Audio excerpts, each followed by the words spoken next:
દેશના યશસ્વી વડાપ્રધાન શ્રી મોદી સાહેબના નેતૃત્વમાં કે જે પ્રકારે અયોધ્યાની અંદર પૂજ્ય ભગવાન શ્રી રામના મંદિરનું પણ એક ભવ્ય તો ભવ્ય નિર્માણ થઈ રહ્યું છે, જે સમયના ઘટનાના આપણે બધા મિત્રો સાક્ષી બનશું.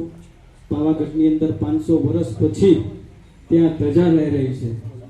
આજે કાશી કોરિડોર હોય, આજે મહાકાલ કોરિડોર હોય, આજે મા અંબાજીનું ધામ હોય, દાદા સોમનાથનું ધામ હોય, આજે દ્વારકા મંદિર હોય, વૃંદાવન, આ બધા જ ભવ્ય આપણો જે ઇતિહાસ અને વિશેષ જે આપણો વારસો છે, જે ધર્મના આપણા સ્થાનો છે, એ પૂજ્ય વડાપ્રધાન શ્રી મોદી સાહેબના નેતૃત્વમાં, એટલે કે એમણે જે કીધું કે વિકાસની સાથે વિરાસત, અને વિરાસતની આજે જાળવણી આખા દેશમાં આ સમયે આપણી ઘટનાના બધા મિત્રો સાક્ષી બન્યા છે.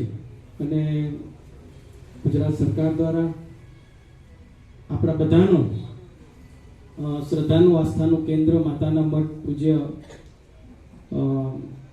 માં આશાપુરા, કે જે મંદિરનું પણ ભવ્ય નિર્માણ થઈ રહ્યું છે, અને 40 કરોડ કરતાં વધુ રૂપિયાના ખર્ચે એક દિવ્ય અને ભવ્ય સંકુલ અને મંદિરનું નિર્માણ પર સરપંચ શ્રી સુરેન્દ્રસિંહ અહીંયા બેઠા છે.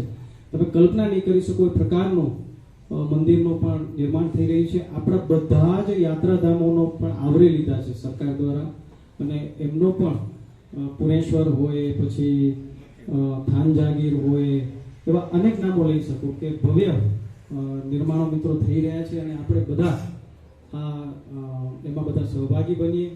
મૂળ વાત ઉપર આવું કે આપણે બધાએ આજે અહીંયા કાર્યાલયનું જે ખુલ્લું મૂક્યું છે, અને અહીંથી આખી હવે વ્યવસ્થા ચાલવાની છે. તમારા સૂચનો હોય, તમારા વિચારો હોય, તમારા મંતવ્યો હોય, જે પણ હોય, તમે બધા અહીંયા લખાવી શકો છો. અને સામેથી જે પણ જવાબદારી તમે લેવા માંગતા હો એ જવાબદારી પણ અમને લખાવતા જાજો, તો અમને એક આવનાર સમયમાં વ્યવસ્થામાં અમને એક એ મદદરૂપ થઈ શકે, એવી પણ હું આપ સૌ પાસે વિનંતી કરું છું. ફરી એકવાર પૂજ્ય સૌ સંતોનો જે ઉત્સાહ છે, આપણને બધાને આજે આશીર્વાદ અને માર્ગદર્શન આપવા માટે પધાર્યા છે, એમને હું ફરી વંદન કરું છું. અને આપ સૌને કોઈના નામ લીધા હોય, ન લીધા હોય, તો આપ સૌનો શાબ્દિક અવકાશ સાથે હું અહીંયા મારી વાતને પૂરી કરું છું. આપ સૌનો આભાર, ધન્યવાદ.